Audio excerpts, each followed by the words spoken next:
FIFA stands to make somewhere between $10 and $11 billion on this event. Where does all that money go? Like, who's getting all this money? Oh, there's one organization only who's getting that money, and that's FIFA. Is this on the up and up? That this really kind of gets spread around, it really operates like a nonprofit, or is it a little bit like, here, you get this, I get all of this? So FIFA has a reputation, and a well-earned reputation, of being wildly corrupt, because the money that was coming in would trickle down to these national associations, but the people who were in charge of those national associations, again, wildly corrupt. We have large numbers of people who were jailed at times. We have significant scandals associated with bribery, associated with who's going to be awarded World Cups, who's going to be awarded media contracts to broadcast games. Soccer is very, very dirty historically, and there's a question about whether it remains so. Is the way that they're doing it, having games in 16 different cities, is that going to make it more profitable, or will that take it away if you just had it in one place? So this is actually going to make it a lot more profitable, and the reason for that is because you now have 16 times as much tourist infrastructure to host people coming in. And it also makes the cost lower because you don't have to build new stadiums, right? So if we wanted to do, like, for example, the entire World Cup in Connecticut, right, we would have to build 14 new stadiums. And, of course, that's exactly what happened in Qatar. I happen to be wearing a Qatar national team jersey right now. But that's what happened in Qatar. Qatar had no available space. They're roughly the same size as Connecticut, but with half the number of people and about a tenth the amount of infrastructure. And so that cost them like $300 billion in preparation costs, building all the tourist infrastructure, the transportation, the security, and, of course, the stadiums themselves. In the United States, we can spread this across 11 United States cities, 3 Mexican cities, 2 Canadian cities.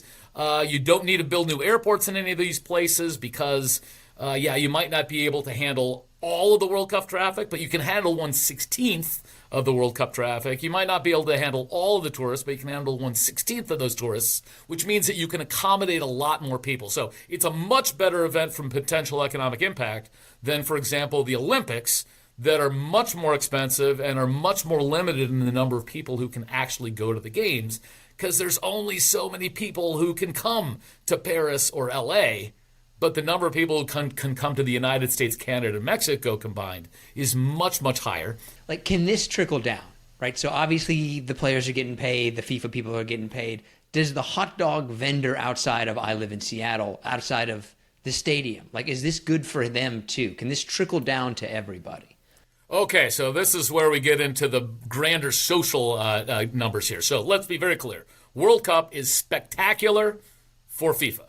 For everyone else, it's a much, much closer question about whether this is a good event for you. So certainly you bring a bunch of new people into town, but you have to worry about 3 things when you're talking about economic impact.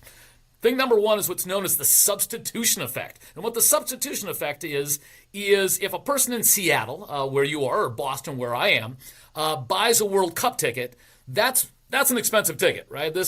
You're starting at $300 or $400, and it's going up from there.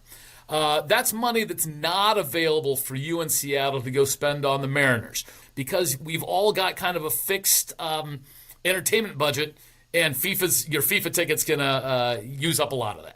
So that's number 1. Number 2 is crowding out. Seattle's a lovely place to be in June and July anyway, and your hotels would normally be full. And having the World Cup in town means that you're crowding out some of the economic activity that would normally happen. The tourists, your regular tourists who come to Seattle for the salmon, beer, and coffee are going to be crowded out by tourists who are coming to Seattle for the soccer. So you can't say all these soccer fans are good without also saying, well, but what about the activity that's not coming? What about the regular tourist? And then the last thing is a leakage. And a leakage happens when money gets spent in Seattle but doesn't stick. So FIFA, that $400 ticket you're buying, none of that's sticking in Seattle, right? If I was a regular tourist and went down to Pike Place Market, I would that all those folks are local, and so all the money I spend there is going to stick. It's going to get spent and respent in the local economy.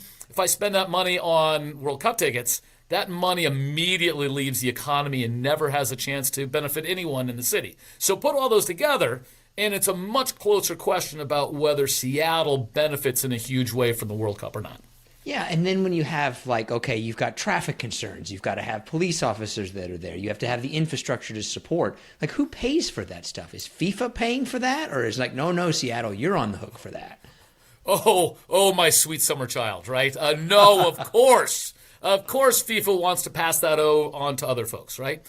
So they want to be able to collect all of the money associated with the event and bring that to themselves, and then put the cost of hosting the event on other folks. Things like transportation, things like security, and this has been lots of concern, lots of debate about this. So, for example, here in Boston, the stadium, this is Gillette Stadium, although during the World Cup it's not Gillette Stadium, it's Boston Soccer Stadium, because FIFA does not want someone who has not paid FIFA licensing and sponsorship rights to get any sort of sponsorship boost from this. So it is not a Gillette Stadium, because that would support a non-FIFA sponsor. So at the Boston Soccer Stadium, which actually isn't in Boston, it's in Foxborough. That's a suburb about 25 miles southwest of downtown Boston.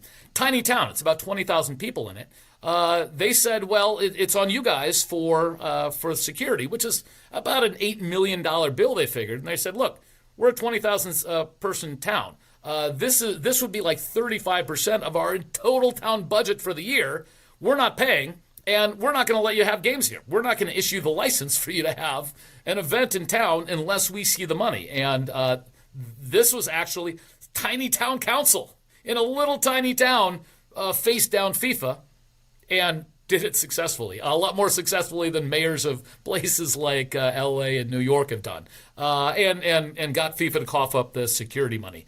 But in places like Boston and New York, FIFA's not paying anything for transportation, which has led the cities to charge outrageous prices for transportation to stadiums.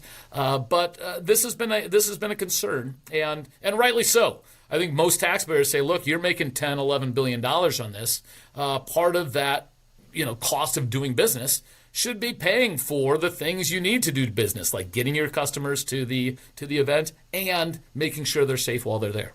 Is there, though, an kind of intangible / effect that you can't calculate, in the sense of like, okay, yeah, the numbers add up to this, but you're forgetting about the global recognition that Kansas City receives or Seattle receives from these events? Here's the problem, is number one, if I just go visit London, right? And I say, oh, it was great. And I tell my friends when I get back, I'm like, oh, I saw the Crown Jewels and I saw a couple soccer games when I was there, and the museums were super, and went on a cruise on the Thames. Everything was lovely, right?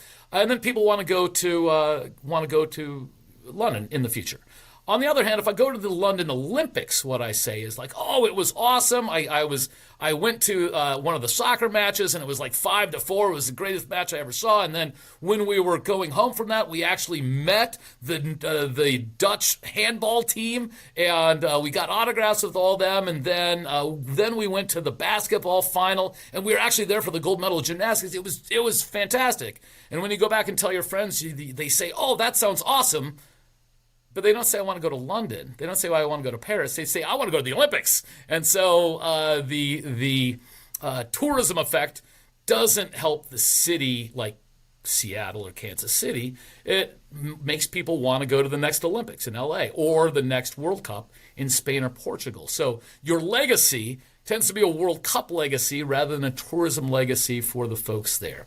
What is the old saying, though, right? You privatize profits, socialize losses. And that's been my life for the last 25 years. We've seen this in stadium economics. We've seen this in mega event economics all the time.